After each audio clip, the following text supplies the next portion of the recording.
Olá, sejam muito bem-vindos e bem-vindas, né, para quem está ao vivo nessa manhã de sábado, para enfrentarmos as provas da Polícia Civil de Minas Gerais. Se você não me conhece, eu sou Elisa Moreira, delegada de polícia da instituição há aproximadamente 15 anos, professora da disciplina há mais de 10, enfrentei essa prova, então eu conheço muito bem, estudo essa prova há mais de 10 anos e com certeza a gente vai conseguir fazer um bom trabalho aqui. Eu sempre digo que a melhor forma de estudar para um concurso público é por meio da resolução de questões. Mas é de longe, pessoal, é muito importante estudar a teoria. Mas se você não fizer questões, esquece, não precisa nem fazer a prova. Por quê? Porque provas como a nossa, elas exigem determinados macetes, e não é truquinho, musiquinha, não. Quando eu falo macete, é forma de fazer. É um olhar já mais viciado para como o examinador costuma abordar as questões. Você tem que ir para a prova de Minas Gerais sabendo, por exemplo, que as carreiras mais diversas da Polícia Civil têm provas muito semelhantes em nível de complexidade, né? Então, quando vocês trabalharem as provas para treinarem em casa, revisarem essa aula, eu peço que vocês selecionem questões de todos os cargos da Polícia Civil nos últimos 10 anos de concurso. Ou mais um pouquinho, porque as questões são sempre muito atuais. Combinado? Não vamos focar só nas provas da carreira que você vai fazer. Pode ser assim? Mais um ponto. As provas de Minas Gerais amam o exceto, o não, o incorreto. E lá na questão 52, que você já está cansado, já fez um monte de questão, já está preocupada com aquela de processo que você deixou, e ai meu Deus, a gente fica martelando aquela questão que a gente deixa para trás, e ai eu não vou conseguir fazer. Quando você fica com a cabeça um pouco cheia na prova, e é natural, porque é uma maratona que você está correndo, não tem como fugir, né? Muito provavelmente, a chance de você deixar passar uma palavrinha especial dessa é grande. E aí você erra uma questão que você sabe. Isso a gente não vai permitir. Vamos deixar para errar aquilo que a gente realmente não sabe na prova, porque cada ponto é muito precioso. As notas de corte dos últimos concursos foram muito altas em Minas Gerais. Muito altas. Porque a prova é fácil? Não. É porque ela é muito particular, ela é muito peculiar. E o aluno que estuda para Minas Gerais sabe estudar para Minas Gerais. E é isso que nós vamos aprender em Direitos Humanos. Correto? Para finalizar, essa introdução que eu estou fazendo para vocês é muito importante, tá? Por isso que eu estou perdendo uns minutinhos de aula para falar sobre ela. Para finalizar, vocês têm que ter em mente que a prova de Direitos Humanos de Minas Gerais ela é diferente de todas as outras do Brasil. Ela tem uma forma de cobrança muito especial. Então, o aluno já vai com um certo preconceito. Ele já vai com uma certa preguiça. E muitos não estudam a disciplina como deveriam. Isso é bom. Porque a gente que está aqui estudando, vencendo as provas, vai sair na frente sem nenhuma dúvida. Plano de voo. Hoje eu trouxe 34 questões para nós fazermos. Vocês já devem ter acesso ao material, né? Nessas 3 horas de curso. Eu trouxe questões de quase todos os cargos. Eu trouxe de todos os cargos policiais. A gente tem também as provas de técnico e de analista que não podem ser desprezadas porque são tão difíceis quanto em direitos humanos, tá? Então eu peço que vocês também entrem, acessem essas questões para treinar. Mas eu trouxe um pouquinho, claro, dando ênfase à nossa carreira, mas eu trouxe um pouquinho de cada um para a gente conseguir entender como é que Minas passeia sobre os direitos humanos. A prova de delegado, especificamente, ela tem um teor de interpretação de texto imenso. Então, muitas vezes, não vai te cobrar a composição da Comissão Interamericana de Direitos Humanos, mas vai te cobrar o Bill of Rights, lá da primeira geração de direitos, e vai fazer um texto, vai colocar uma palavra difícil e você pode escorregar. A gente não vai permitir que isso aconteça, repito. Tá? Nós vamos sair daqui peritos, experts, na prova de Direitos Humanos para a Polícia Civil de Minas Gerais. Eu quero total, eu quero gabarito na disciplina, tá? Nós vamos trabalhar para isso. Dito isso, vamos começar? Joga na tela para mim, por favor, para a gente começar aqui com a nossa disciplina. Só reforçando, bibliografia, costumo trazer bibliografia que a própria prova nos traz. Qualquer obra dessas, vocês estão muito bem servidos. Quem sabe até a prova não sai uma obra nova aí, Quem sabe? Aí vocês vão conseguir ter uma precisão muito grande. Nós estamos trabalhando, tá? Às vezes, quem sabe, vocês vão conseguir estudar pela minha obra para essa prova. Enquanto isso, a gente vai lidando com esses monstros aqui da disciplina, os maravilhosos professor Fábio Conder Comparato, André de Carvalho Ramos, Flávia Piovesan e Valério Mazzuoli. Jogando na tela, acabou a conversa, questão 1. Uma questão para delegado de polícia de 2021, nosso último concurso, que nos traz o seguinte, essa questão é típica de direitos humanos, tá? Bem típica, bem interpretativa, aquela que você chega na sala com tudo decorado, o TPI na ponta da língua, os órgãos da ONU, e você vê uma questão dessa, dá vontade de ir para casa. Não dá mais não, vem comigo. Em relação à interpretação dos direitos humanos, é correto afirmar. Primeira coisa que você vai fazer na sua prova é rabiscar o correto. Prova sem rabisco é prova perdida, tá? Você vai rabiscar a sua prova e vai rabiscar muito. Joga na tela. A exegese, pô, já parei no exegese. Aí ficou difícil, né? Tô indo embora. Vamos lá, gente. A exegese do direito internacional dos direitos humanos, consagrada pela jurisprudência internacional, tem como epicentro o princípio da interpretação pro homine, a gente falou sobre isso aqui, a norma mais favorável ao indivíduo, que impõe a necessidade de que a interpretação normativa seja feita sempre em prol da proteção dada aos indivíduos. Parece que está redondinha, né? Vamos continuar.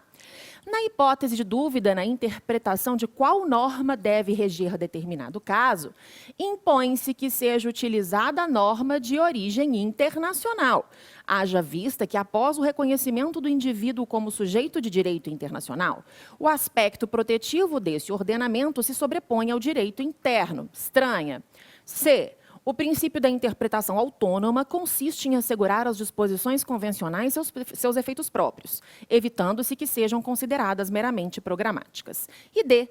O princípio da máxima efetividade no direito internacional dos direitos humanos consiste em conferir conceitos e termos inseridos nos tratados de direitos humanos, sentidos próprios, distintos dos sentidos a eles atribuídos pelo direito interno, para adotar de maior efetividade os textos internacionais de direitos humanos. Como é que é a minha aula de exercícios? Eu repito a questão e trago ela comentadinha para vocês estudarem em casa depois, tá? E a gente vai analisar junto. A alternativa correta é a alternativa A. Por quê? A exegese, a interpretação do direito internacional dos direitos humanos, que é consagrada pela jurisprudência internacional, tem como centro, como cerne, como razão de ser, o princípio da interpretação pro homine, vem para mim. Então, na dúvida, a gente falou sobre isso aqui pelo menos 3 vezes no nosso curso teórico. Na dúvida, gente, nós temos que adotar sempre a norma mais favorável ao indivíduo, não importando se ela está colocada, esculpida no ordenamento jurídico externo, nos tratados de direitos humanos, ou no ordenamento jurídico interno. Então, a A já é a correta. A B, ela fala exatamente o contrário. Joga na tela, percebam. Na hipótese de dúvida, como é que a gente faz a interpretação nos direitos humanos e no direito internacional? Impõe-se que seja utilizada a norma de origem internacional? Não. Nós vimos aqui determinados documentos que trazem para nós exatamente o contrário. Vejam bem o exemplo que eu trouxe, o Decreto 40 de 91, a Convenção contra a Tortura. Eu vou jogar lá na tela para vocês verem. Decreto 40 de 91. Lá no artigo 2º, ela nos diz o seguinte, só diminuir aqui um pouquinho. Ela nos diz o seguinte, ó, na verdade, no artigo 1º, item 2, o presente artigo não será interpretado de maneira a restringir qualquer instrumento internacional ou legislativo nacional que contenha ou possa conter dispositivos de alcance mais amplo. Então, vem para mim. A regra nos direitos humanos, anota isso de uma vez por todas. A regra nos direitos humanos é a norma mais favorável no direito interno, ainda que haja um documento internacional protetivo, por exemplo, sobre a tortura. Se tiver uma norma em algum dos estados que fazem parte da Convenção contra a Tortura, que seja mais protetiva, que rechace mais a tortura, é essa norma que nós vamos usar. Então, sempre a norma mais favorável ao ser humano, em nome do princípio do pro homine. Jogando na tela, vamos voltar lá para o nosso tablet. Espera aí que eu estou voltando para o nosso tablet. Pessoal, dando aquela coisinha no tablet, aquele probleminha de não voltar. A técnica puder me ajudar aqui. Isso já aconteceu. Vamos fechar.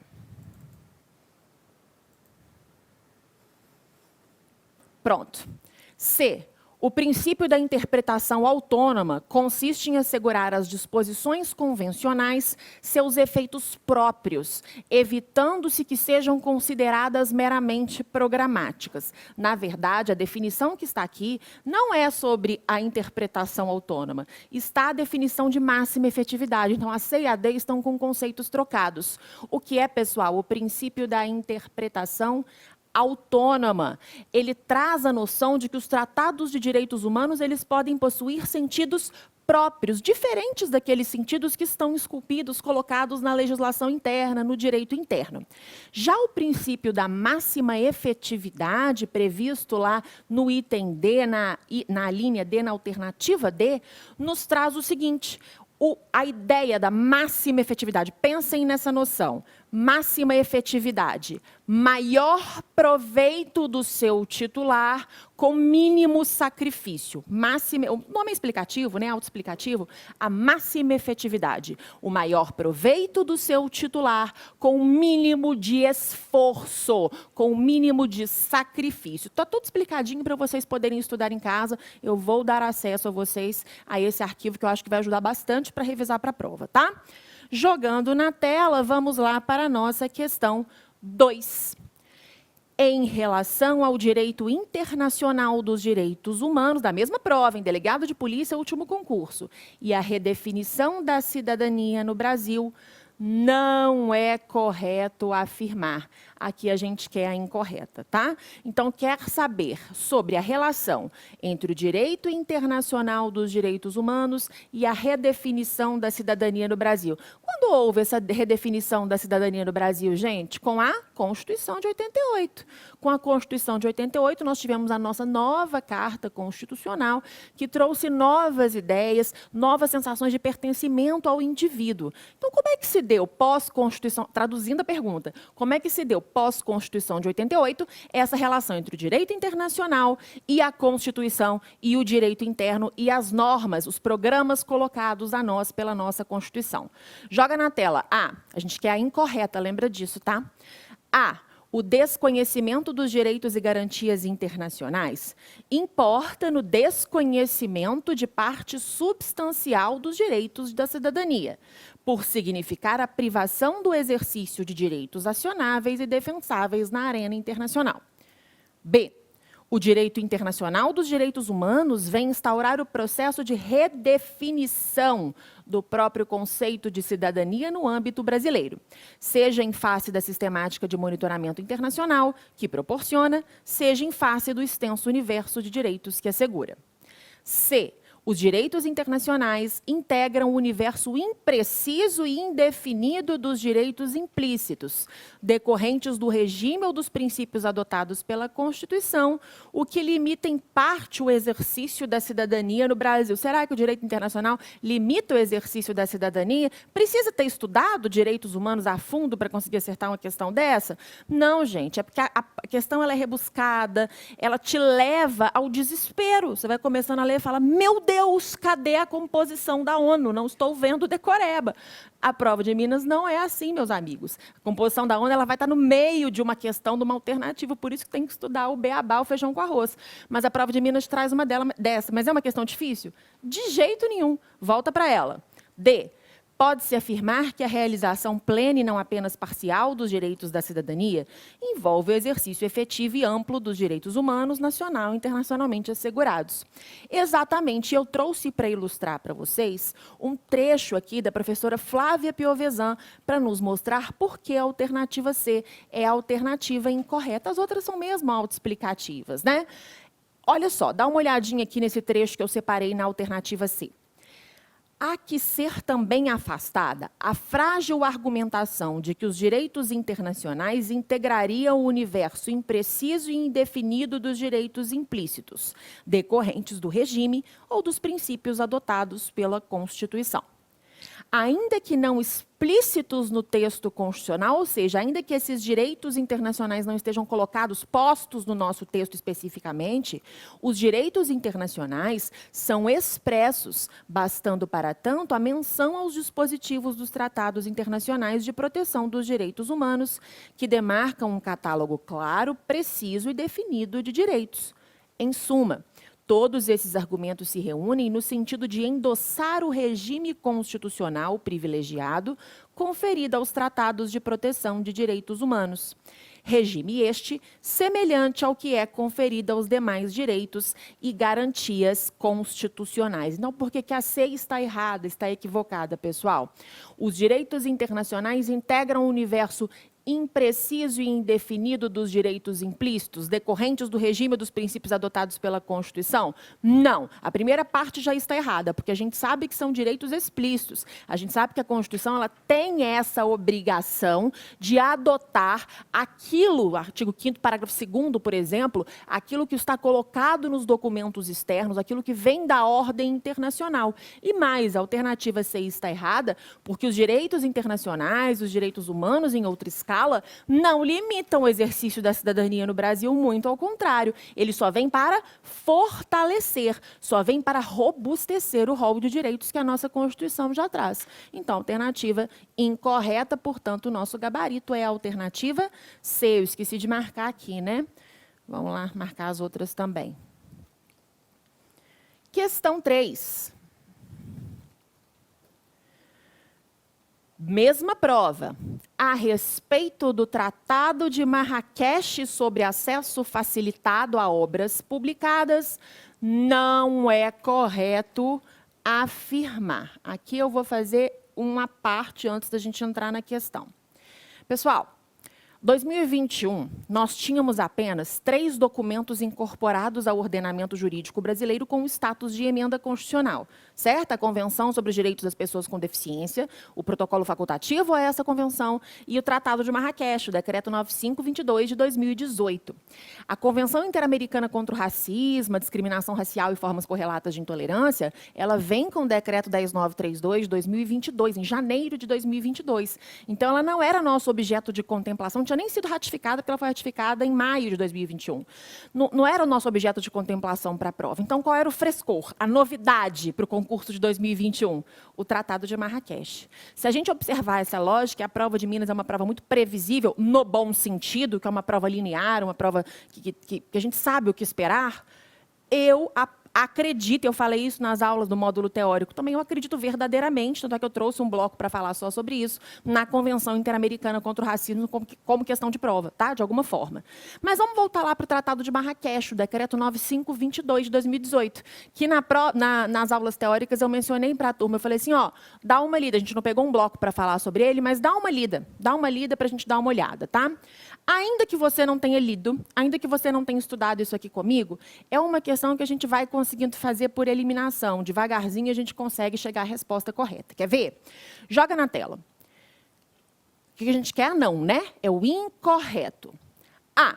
Estabelece que a permissão de acesso a obras em formato alternativo às pessoas com dificuldade para a leitura de material impresso é exceção ou limitação aos direitos de reprodução. B. Nos termos do Tratado de Marrakech, que fala do acesso às pessoas cegas ou com deficiência visual às obras publicadas, né, para que a obra seja convertida para um exemplar em formato acessível, é imprescindível a autorização do titular do direito autoral. C. O Tratado de Marrakech foi negociado no seio da Organização Mundial de Propriedade Intelectual, tendo sido fruto de proposta apresentada por Brasil, Equador e Paraguai em maio de 2009 para pagar dívida histórica com as pessoas com deficiência visual. Já te adianto que isso está certo. E D. Prevê o intercâmbio transfronteiriço de exemplares em formato acessível. Parece que faz sentido. Dica de prova. Sempre que a prova trouxer para nós um imprescindível, você já coloca um pontinho ali naquela alternativa, porque é muito peremptório. A chance de ser aquela resposta é muito grande, estando errado ou certo. Geralmente está errado, quando não pode ter de outra forma, é imprescindível. Sempre que tiver algo muito específico, você já fica atento, tá? Excluindo demais algum tipo de conduta, pode ser que aquela seja a alternativa que você tem que marcar. Como é o caso aqui para nós. Jogando ali na tela, ó. estabelece que a permissão de acesso a obras em formato alternativo às pessoas com dificuldade para a leitura de material impresso é exceção ou limitação aos direitos de reprodução. É exatamente o que está no artigo 4º, 1 do nosso decreto 9522 de 2018. Ó, eu vou tentar acessar aqui de novo, tá dando um probleminha. Eu vou tentar acessar a internet, tá? Depois, pessoal da técnica, é bom dar um pulinho aqui. Decreto 9522 de 2018. Lá no artigo 4º, nós temos o seguinte, ó, que tem todos os considerandos, sempre, a dica de prova, sempre que tem definições em um documento, já contei isso para vocês, né? Terminologia ou definições, foca nesse artigo que a chance de cair é muito grande. Vamos lá no artigo 4º, limitações e exceções na legislação nacional sobre exemplares em formato acessível. Então, está aqui no artigo 4º a nossa resposta. Voltando lá para o nosso documento. E, pessoal?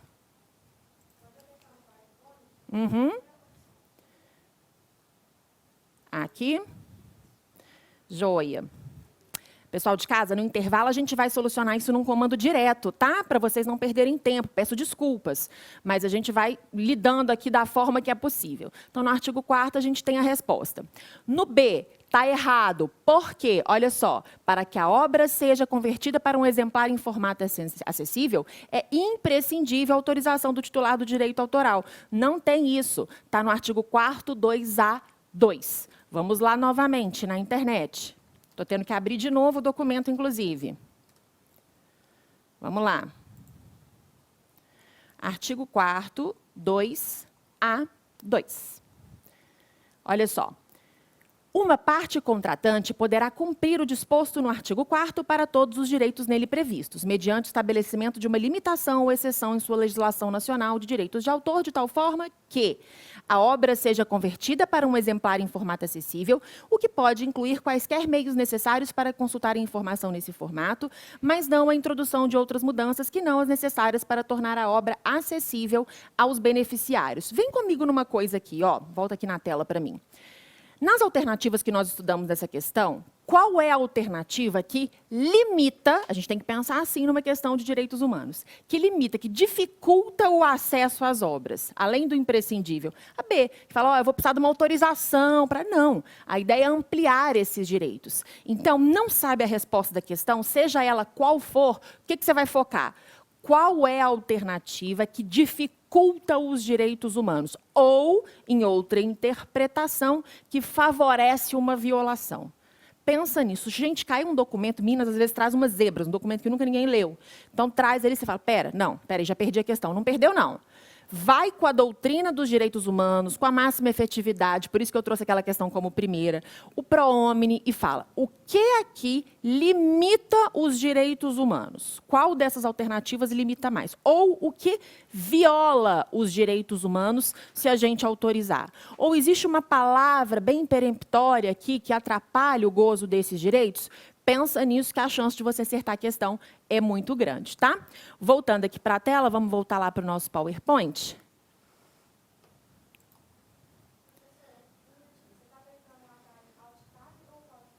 Estou apertando como sempre na internet, pessoal de casa, só um minutinho.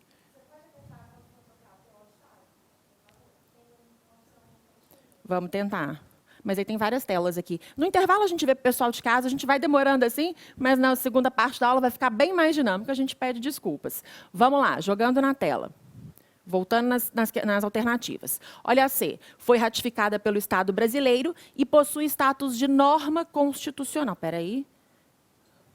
C, o Tratado de Marrakech foi negociado no seio da Organização Mundial de Propriedade Intelectual, tem um artigo que fala exatamente sobre isso, tendo sido fruto de proposta apresentada, essa parte não está no artigo, só a parte do OMPI, tendo sido fruto desse problema que aconteceu, uma proposta que foi apresentada por esses países para pagar uma dívida histórica mesmo com a população que tem essa deficiência. E, por fim, esse intercâmbio mesmo entre fronteiras de exemplares em formato acessível. Parece difícil, né? Intercâmbio transfronteiriço. Nada mais é do que a possibilidade desses exemplares circularem livremente e atingirem o maior número de pessoas. Questão 4. Sobre a Convenção Interamericana para Prevenir e Punir a Tortura, é correto afirmar que... Elisa, mas nós não estudamos essa convenção. Eu te garanto, mudo de nome, se você não conseguir responder essa questão com o que a gente estudou na Convenção contra a Tortura, o Decreto 40 de 91. Quer ver? A, correto, né? A gente quer o certo. A, considera tortura a aplicação sobre uma pessoa de métodos tendentes a anular a personalidade da vítima ou a diminuir sua capacidade física ou mental, embora não causem dor física ou angústia psíquica. Pode acontecer uma tortura dessa forma, que não cause um ou outro, de uma forma ou de outra?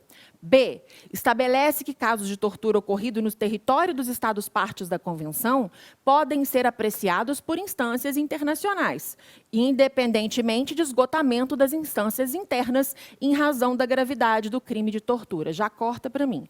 Com as características dos direitos humanos, a universalidade, você sabe que a universalidade, sim, é a oponibilidade dos direitos humanos a todas as pessoas, mas é também a possibilidade de pleitear perante instâncias internacionais a satisfação dos direitos não satisfeitos no âmbito interno. Então, é necessário o esgotamento da instância local para acessar comissões, comitês, órgãos internacionais, cortes, etc. Então, a B a gente já sabe que está errada. C, jogando na tela. Foi ratificada pelo Estado brasileiro, a gente está falando da Convenção Interamericana para Prevenir e Punir a Tortura. Foi. E possui status de norma constitucional, haja vista sua aprovação de acordo com o rito previsto no parágrafo 3º do artigo 5º da Constituição? Não. A gente sabe que aquele rito, 2 turnos de votação em cada casa do Congresso Nacional, com aprovação por 3/5 dos membros até hoje, só foi perpassado por 4 documentos. Vamos lembrar? Quais são os documentos? Bom dia, tudo bem? Direitos humanos, a gente tem um pessoal aqui na sala, mas pelo jeito a vaga vai ficar com você aí de casa. Vamos lá? Quais são os documentos, gente? Convenção sobre os Direitos das Pessoas com Deficiência, Protocolo Facultativo à Convenção, Tratado de Marrakech e a Convenção Interamericana contra o Racismo. Legal? Fora isso, a gente sabe o quê? Que a norma é supralegal. Esses 4 têm o status de norma constitucional. Todo o resto, norma supralegal. Então, a C também não está correta. E D, voltando para a tela, são considerados responsáveis os empregados ou funcionários públicos que, nessa condição, ordenem sua comissão de fato, fazer da tortura, o torturar, ou instiguem ou induzam a ela. Até aí, correto. Certo? O funcionário público aplicando ou ordenando, ele está incorrendo, pode manter na tela, ele está incorrendo em tortura. Cometam-no diretamente ou, podendo impedi-lo, não façam. Isso é tortura? É tortura.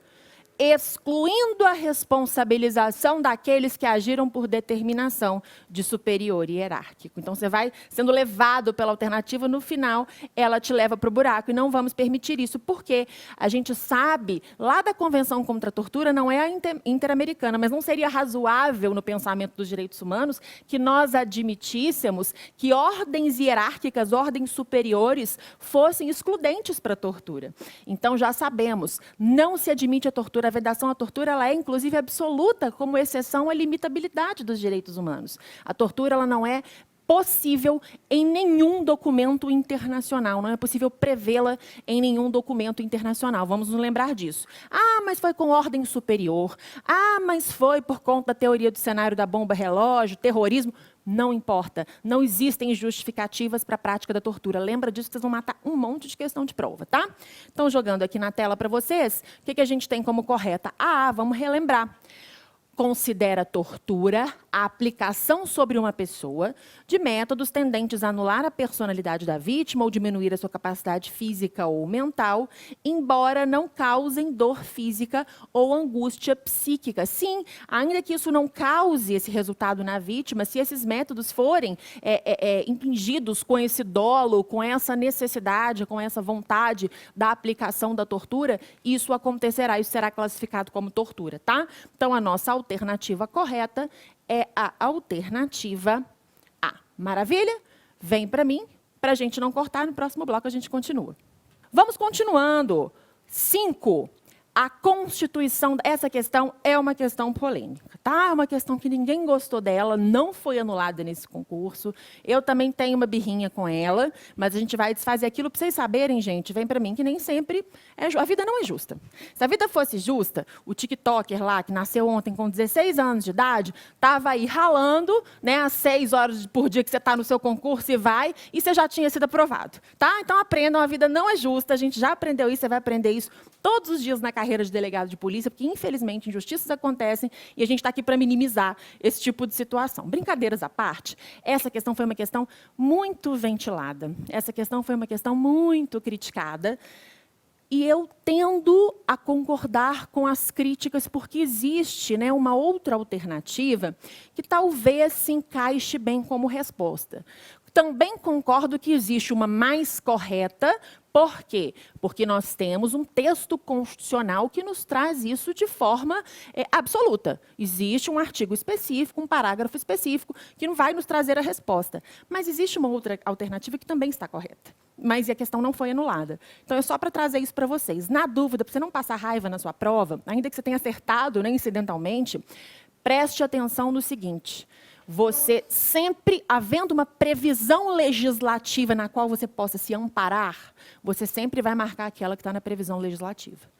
Ah, mas tem uma aqui que é mais completa, a doutrina fala legal, mas você vai marcar aquela que está na lei, porque não tem como, pode até anular para os outros, mas para você não tem como aquela questão que está perfeita na lei ser considerada incorreta. Tá? Técnica de prova, infelizmente, isso acontece. Joga na tela. A Constituição da República de 1988 cuidou expressamente dos direitos humanos, enumerando-os no título que trata dos direitos e garantias fundamentais. Existem, entretanto, outros direitos humanos não enumerados no texto, claro, senão a gente teria um documento de bilhões de páginas, mas cuja proteção a própria Constituição assegura, porque aqui está pedindo uma relação, interpretação de texto, causa e consequência, né? Porque, então, continuando, olha a frase, existem, entretanto, outros direitos humanos não enumerados no texto constitucional, mas cuja proteção a própria Constituição assegura, porque, e já te dou a resposta, decorrem do regime e dos princípios adotados pela própria Constituição. E isso está no artigo 5º, parágrafo 2º da Constituição. Os 4 parágrafos, dica de prova, os 4 parágrafos do artigo 5º, 1º, 2º, 3º e 4º, são sempre de cobrança, sempre são trazidos nas provas de Minas. Então, dá uma lidinha, eles são trazidos ipsis literis. É o que a gente tem aqui.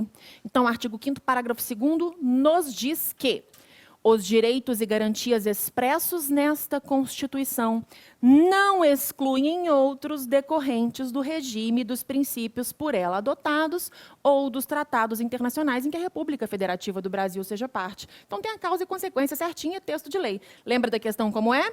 Existem, entretanto, outros direitos não enumerados no texto, mas cuja proteção a Constituição assegura, porque decorrem, não excluem, portanto, decorrem do regime e dos princípios por ela adotados. Então, a resposta está no texto constitucional. Não tem como rechaçar isso. Tá? A alternativa correta é a A. Mas vem comigo para a gente continuar nessa perspectiva crítica. B, o Brasil se submete à jurisdição do Tribunal Penal Internacional? Aí o aluno dá um pulo desse tamanho. Claro que se submete, porque está no parágrafo 4º do artigo 5º. Legal, mas tem a ver? Hoje eu não tomei café da manhã porque minha calça é rosa. Você me dizer isso, tá? Se você marcar a alternativa B. A B é correta? Mas a questão não pediu correta, a questão pediu por quê. Ela pediu o consectário lógico do enunciado, do comando da questão, entenderam? A B, então, ela é uma alternativa por si só correta? Sim, só que isso está no parágrafo 4º do artigo 5º da Constituição, só que não é consequência lógica do enunciado. Lembra, hoje comi pipoca porque meu pai chama João. Não tem sentido, tá? Então, lembra dessa conexão do enunciado com a resposta. Lembra disso. C, são criados pelo Poder Judiciário após o trânsito em julgado das decisões, só faltava, né? Então, tira essa. E D, essa eu quero chamar a atenção. Surgem de necessidades que não foram previstas pelo legislador constituinte? Sim, de alguma forma, sim.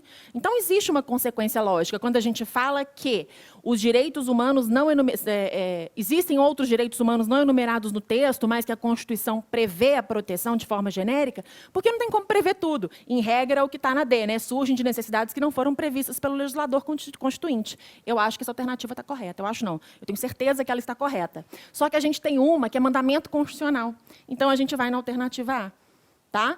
Eu teria anulado essa questão se fosse examinadora, porque a gente olha e fala, não, realmente. Mas aqui a gente tem um texto emendado, né? Pronto da Constituição. Não tem o que dizer. Então, a alternativa correta é a alternativa A, para efeitos de prova. Entenderam a necessidade da gente observar o enunciado e a resposta da questão? Maravilha. Então, a gente marca a alternativa A. Continuando. FUMARC ainda. A declaração, aliás, todas as questões que eu trouxe aqui são FUMARC, são específicas de direitos humanos da Polícia Civil, tá? Ou antes da FUMARC era a própria banca, PCMG, que fazia essas questões. Eu trouxe algumas também, porque são mais novas que pão do dia. Então, eu trouxe isso para vocês. 2018, delegado de polícia. A Declaração Universal dos Direitos Humanos, retomando os ideais da Revolução Francesa. Então, o tema é DUDH, que retoma os ideais da Revolução Francesa. Por quê? Igualdade, liberdade, igualdade e fraternidade, o cerne das 3 gerações de direitos humanos, perfeito? Representou a manifestação histórica de que se formara, enfim, em âmbito universal, o reconhecimento dos valores supremos de igualdade, liberdade e fraternidade. Direitos de igualdade, direitos de segunda geração, direitos de liberdade, direitos de primeira geração. E direitos de fraternidade, direitos de terceira geração. Em decorrência disso, os direitos fundamentais expressos na Constituição Federal de 88, então o que a questão quer? Ela quer fazer um link entre a DUDH e os ideais da Revolução Francesa, que a DUDH trabalha, lembra? Até o artigo 21 ela traz direitos de primeira geração, a partir do artigo 22, direitos de segunda geração. Já no artigo 1º ela consagra o espírito de fraternidade que enuncia a terceira geração junto com a solidariedade. Então ela traz todo esse arremate, por isso um documento tão festejado, um documento tão bom. Então, traz toda essa noção da teoria geracional de Karel Vazak. Ela traz isso ali e a questão quer, em decorrência, olha a língua portuguesa, em decorrência dessa reunião desses valores pela DUDH, os direitos fundamentais que são expressos na Constituição, o quê? O que eles nos entregam? Vamos lá. A. Como na Declaração Universal dos Direitos Humanos, esses direitos fundamentais são considerados uma recomendação sem força vinculante, uma etapa preliminar para ulterior implementação na medida em que a sociedade se desenvolver. A gente já volta aqui. B. Não consideram as diferenças humanas como fonte de valores positivos a serem protegidos e estimulados, muito ao contrário, né? Pois, ao criar dispositivos afirmativos legais, as diferenças passam a ser tratadas como deficiências. Essa é alfabetizada, você consegue falar que ela não está aqui, né? Que não devia estar aqui nessa questão. C. Obrigam que o princípio da solidariedade seja interpretado como base dos direitos econômicos e sociais, que são exigências elementares de proteção às classes ou os grupos sociais mais fracos ou necessitados. E D. Tratam a liberdade como um princípio político e não individual, pois o reconhecimento de liberdades individuais em sociedades complexas esconde a dominação oligárquica dos mais ricos. Isso é um trecho de uma obra, mudou um pouco, é o trecho específico. Minas gosta de pegar uns trechinhos e jogar as frases, tá? Vamos debulhar essa questão aqui. A. Como na DUDH, esses direitos, quais direitos, Elisa? Já perdi, não perdeu não. Direitos fundamentais que estão na Constituição de forma expressa. Esses direitos fundamentais são considerados uma recomendação sem força vinculante, uma etapa preliminar para ulterior implementação na medida em que a sociedade se desenvolver. Isso por si só, primeira parte já estaria errado. Mas eu quero trazer para vocês o seguinte. Quando a gente fala de Declaração Universal dos Direitos Humanos, nós temos 2 correntes para pensarmos se ela, de fato, é um documento cogente, vinculante, ou se não. Se ela apenas é um programa, se são normas programáticas, se são diretrizes a serem seguidas pelos Estados de acordo com a disponibilidade, com a evolução. A gente sabe que a gente tem duas correntes nesse sentido, não é verdade? A gente tem uma corrente mais tradicional que fala não, DU/DH não tem força cogente, não tem força obrigatória, não obriga os estados porque carece de mecanismos de fiscalização ou monitoramento, carece de sanções. E B, nós temos uma corrente que fala não, ela tem força cogente sim, porque ela é a interpretação autorizada daqueles princípios, os propósitos da Carta da ONU, que é um documento que tem que ser um norte. A doutrina brasileira, ela tende, que inclusive quem fala isso, a expressão interpretação autorizada é da professora Flávia Piovesan. A doutrina brasileira, ela tende a ser simpática à corrente de que a DU/DH tem força vinculante. Professor Fábio Conder Comparato, André de Carvalho Ramos, Flávia Piovesan, toda a galera que a sua prova ama de paixão e nós também. Então, nós temos que a alternativa A é uma alternativa incorreta. Em Minas Gerais, portanto, se vier que a DU/DH não tem força cogente ou não tem força obrigatória, vocês podem marcar que está errado, porque a doutrina que a banca segue traz que a DU/DH tem força cogente, sim. O professor André de Carvalho Ramos ele fala até o seguinte, quando da sua origem, a ideia era que fosse uma norma mesmo a ser seguida conforme a evolução dos estados, de acordo com o aprimoramento. Mas o seu próprio exercício diário, a noção que a DU/DH nos traz, ela é tão forte que ela foi se tornando cogente ao longo dos anos, de modo que hoje a gente não pode rechaçar esse tipo de afirmativa. Então, a banca de Minas Gerais entende, sim, que a DU/DH tem força cogente, tem força obrigatória, tá? Então, a alternativa A está errada. A B está errada por quê?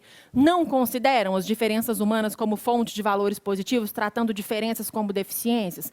Claro que não. Nós sabemos que o direito à diferença, inclusive, é um direito de qual geração? Quarta geração, direito à autonomia privada, de ser diferente, de ser quem se é. Então, o direito à diferença é um direito consagrado pelo ordenamento jurídico, é entendido pela comunidade internacional como um direito a ser exercido em nome da inexauribilidade, das novas demandas sociais, da historicidade. O direito à diferença é um direito humano previsto na quarta geração, de modo que ele não pode ser tratado nunca, jamais, como uma deficiência. A C está correta, e eu trouxe para vocês o seguinte, olha só essa frase do professor Fábio Conder Comparato, esse trecho. O argumento de ordem formal contra a admissão de uma garantia constitucional dos direitos sociais costuma tomar a forma dilemática. Disse assim que, se os direitos sociais são vinculantes, eles levam a uma transferência inconstitucional da política social do legislativo para o judiciário. Se não o são, eles não seriam propriamente direitos fundamentais, pois característica essencial destes é a de vincular a ação de todos os poderes estatais.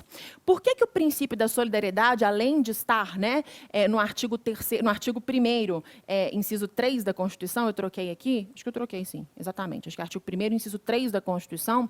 Por que a solidariedade ela nos traz essa base para os direitos econômicos e sociais, e culturais? Vocês se lembram da primeira geração de direitos, né? A burguesia ascende, os indivíduos buscam as suas potencialidades em nome de um Estado liberal. E aí, quando essa primeira geração já consegue aquilo que deveria para rechaçar o soberano, vem a necessidade do quê? Vem Revolução Industrial, aquela população assalariada, as misérias começam a aparecer, as mazelas começam a aparecer. Então, o indivíduo fala o quê? Estado, volta aqui. Eu preciso de você para prover saúde, educação, cultura, lazer. Porque é inegável que os direitos de primeira geração são direitos da burguesia, né?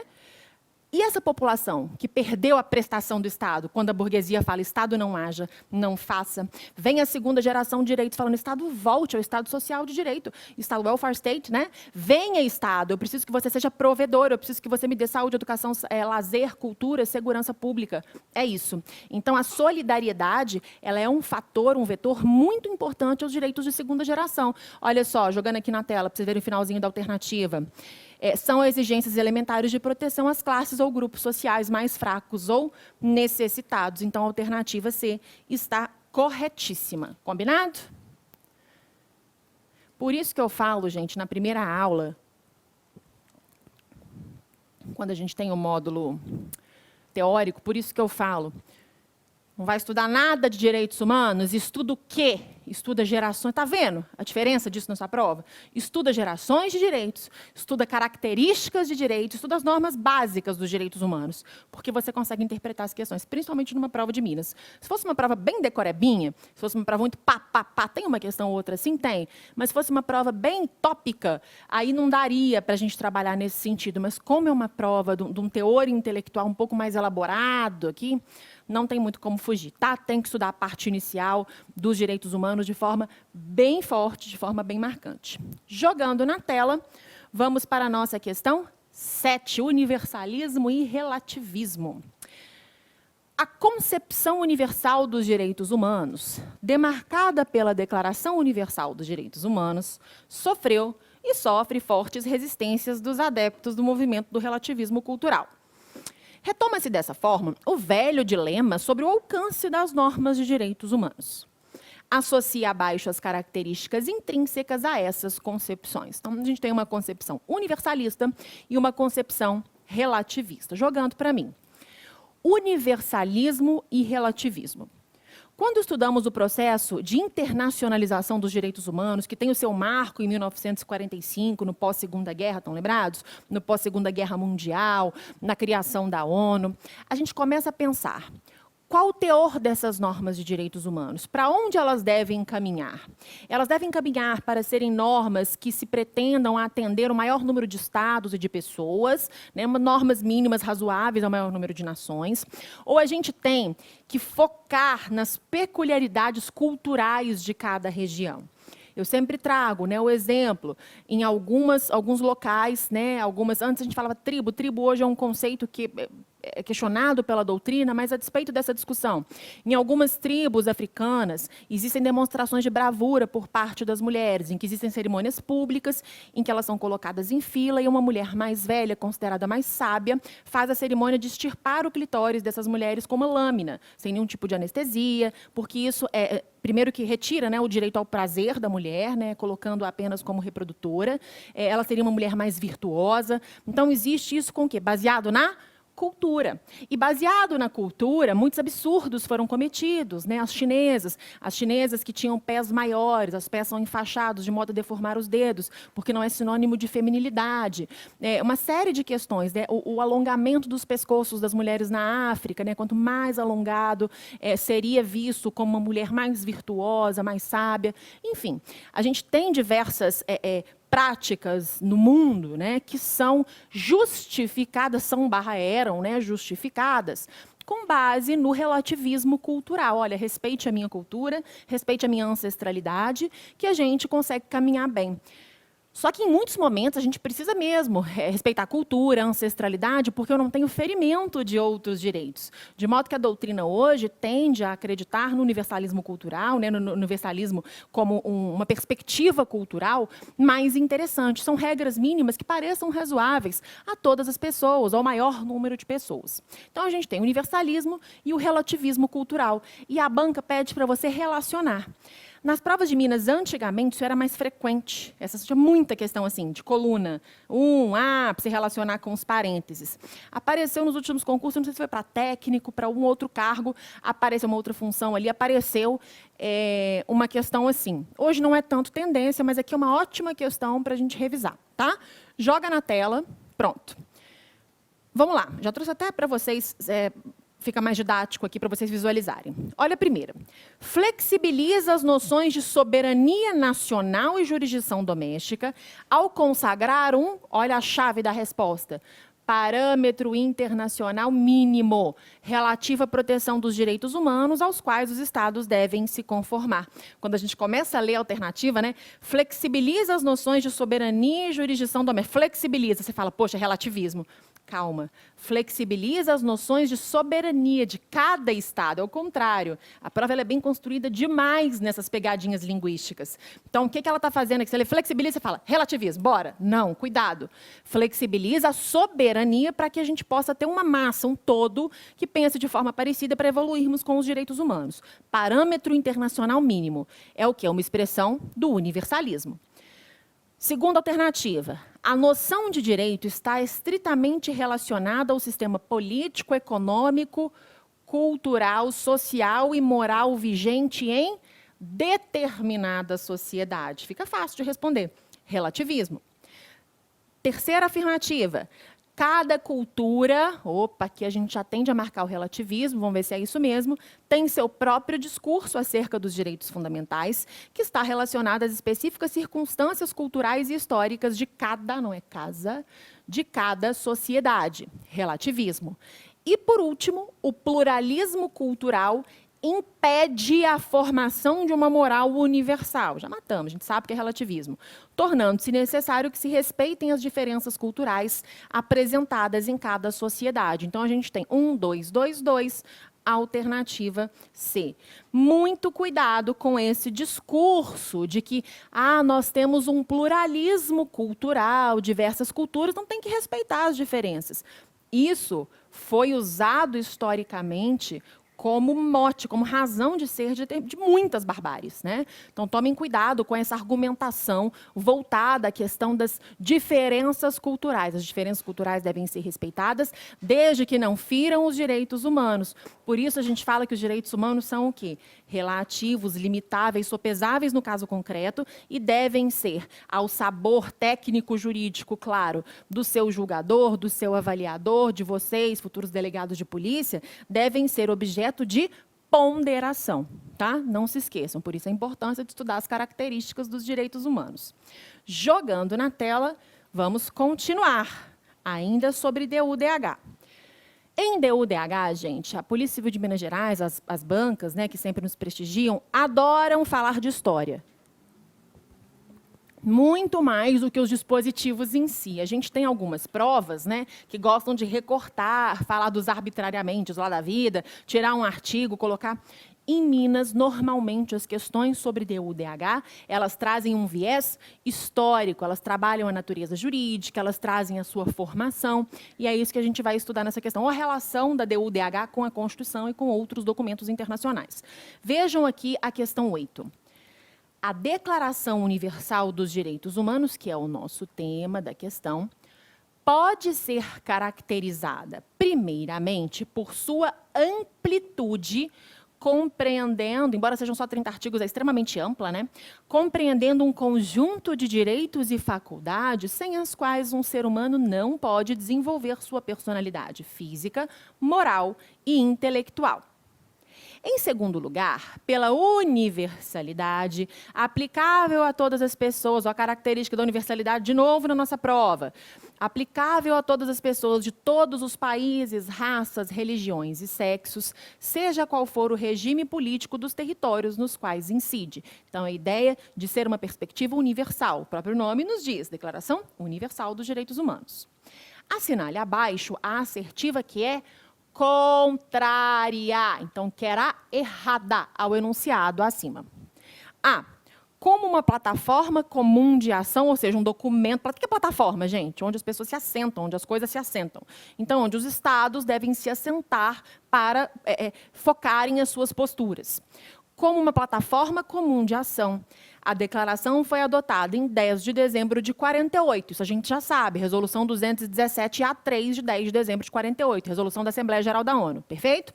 Pela aprovação de 48 estados, com 8 abstenções. Está certa essa informação. Isso já apareceu mais de uma vez nas provas de Minas. Então, guarda essa questão. É muito particular, eu sei, mas guarda.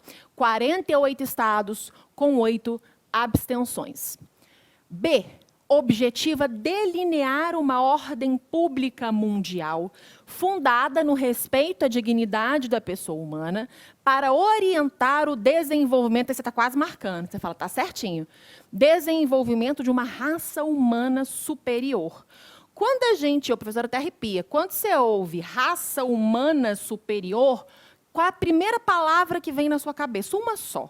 Começa, pronto. Estamos acordados aqui. Nazismo. Você fica até arrepiada, professora. Não tem condição você que estuda direitos humanos marcar essa questão como correta. Como é que os direitos humanos podem fomentar o desenvolvimento de uma raça superior? Porque é tão bonito, né? A alternativa tão bem escrita. Você fala, isso marcou. Cuidado. Está aí a resposta. Precisa ter estudado DU/DH para marcar essa questão? Aberto uma vez DU/DH? Não, você precisa ter feito história no ensino médio que você fez, né? E você precisa saber ler. Porque quando você olha raça humana superior e vê que a disciplina direitos humanos, você fala, não tem a menor possibilidade. E a alternativa, a questão que é a contrária. Então, você matou. Direitos humanos em Minas, muito mais do que saber o conteúdo. Tem que saber o conteúdo histórico, isso tem, não tem jeito. Mas muito mais que saber o conteúdo, as minúcias e tal, você precisa saber interpretar. Tem que saber ler a questão com a pontinha dos dedos, principalmente na prova para delegado. Tá bom? Volta na tela, a gente já sabe que é o gabarito, mas vamos continuar. Introduz a indivisibilidade dos direitos humanos ao conjugar o catálogo dos direitos civis e políticos com o dos direitos econômicos, sociais e culturais. Já falamos isso, inclusive, aqui na aula, né? Até o artigo 21, a Declaração Universal dos Direitos Humanos aborda direitos de primeira geração, direitos civis e políticos. A partir do artigo 22, ela trabalha direitos econômicos, sociais e culturais. Tá? Isso está muito bem divididinho. Lembrando que o espírito de fraternidade da terceira geração norteia todo o documento. Então, a ser perfeitinha. E a D teve, imediatamente após a sua adoção, grande repercussão moral ao despertar nos povos a consciência de que o conjunto da comunidade humana se interessava pelo seu destino. Isso é trecho de livro, tá? Então, a alternativa incorreta e, portanto, o nosso gabarito é a alternativa B, por conta dessa raça humana superior. Nenhuma dificuldade, né? Questão 9, ainda de 2011. A verdadeira consolidação do direito internacional dos direitos humanos surge em meados do século XX. Qual é o marco da internacionalização dos direitos humanos? 1945. Eu falei isso para vocês algumas vezes.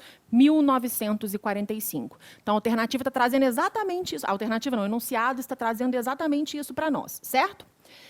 Em decorrência da Segunda Guerra Mundial. Lembra que os Estados se viram absolutamente destroçados e precisavam se dar as mãos para continuar a comunidade internacional. Por isso, o moderno direito internacional dos direitos humanos é um fenômeno do pós-guerra, certo? Para quê? Para tentar corrigir aquilo que tinha sido desconstruído na guerra. Dentre as proposições abaixo, assinale a que não corrobora com a enunciada acima, que está incorreta. Gente, é impressionante. São mais questões pedindo o incorreto, né, o não, do que pedindo o correto. Então, cuidado com isso na prova, que essa é uma particularidade de direitos humanos. Tá? Vamos lá. A. O desenvolvimento do direito internacional dos direitos humanos pode ser atribuído às monstruosas violações de direitos humanos da era Hitler, ou seja, em consequência dessas violações, os direitos humanos se desenvolveram. E após a crença de que somente uma guerra poderia pôr fim a essas violações no âmbito internacional para garantir internamente em cada Estado nacional a dignidade da pessoa humana. Então, a guerra garantindo a dignidade da pessoa humana. Vocês entenderam o que a alternativa está falando, né? B. A internacionalização dos direitos humanos constitui um movimento extremamente recente da história. É ontem, né? 1945 foi ontem de manhã. Surgido a partir do pós-guerra como proposta às atrocidades e aos horrores cometidos durante o nazismo. Se a Segunda Guerra significou a ruptura com os direitos humanos, o pós-guerra deveria significar sua reconstrução. Bonitinho. C. No momento em que os seres humanos se tornam supérfluos e descartáveis, no momento em que vige a lógica de destruição, em que cruelmente se abole, verbo defectivo, se abole, mas tudo bem, o valor da pessoa humana, torna-se necessária a reconstrução... Só apagar aqui, senão você vai achar que tem a ver com a teoria. Só apagar, porque a professora tem um toquezinho de português, né? O valor da pessoa humana torna-se necessária a reconstrução dos direitos humanos como paradigma ético capaz de restaurar a lógica do razoável. Você já perdeu, né? Porque a redação é tão... Aí você já viajou na redação. Volta, foca, tá? Que isso é trecho de livro. Você já sabe a resposta. D. A barbárie do totalitarismo significou a ruptura do paradigma dos direitos humanos, por meio da negação do valor da pessoa humana como valor fonte do direito. Essa ruptura fez emergir a necessidade de reconstrução dos direitos humanos como referencial e paradigma ético que aproxime o direito da moral. Vocês perceberam que a B, a C e a D falam exatamente a mesma coisa, de formas diferentes? Exatamente a mesma coisa. O que a B, a C e a D falam? Falam o seguinte, teve a guerra, não teve? Foi o caos, foi um horror, foi o ó. Então, e essa guerra veio para falar o quê? Aquela coisa que a gente está primeira geração, segunda geração, vamos pôr um pé aqui nisso, vamos acabar com isso e vamos brigar para ver quem tem mais força. Esquecendo aqueles valores que foram construídos, né? Acabou a guerra E aí o pessoal pensou melhor, falou, pá, não vai dar não. A gente precisa agora reconstruir esse mundo. Foi essa a ideia. Então, a guerra, ela motivou o quê? Ela motivou um novo pensamento no seguinte sentido: não mais vamos nos valer da estrutura da guerra para solucionar conflitos. Nós temos na Carta da ONU, a Carta de São Francisco, a Carta das Nações Unidas, propósitos e princípios. E sabemos que a paz mundial, a tolerância entre os povos, a não intervenção e a solução pacífica das controvérsias são os pilares dessa nova ordem mundial, certo? Então, não há dúvida de que o erro está na alternativa A, porque ela vai de encontro, não há o encontro de, ela se choca com os propósitos e princípios da Carta da ONU e subverte a ideia da gente não mais utilizar a estrutura bélica para solucionar conflitos. Maravilha?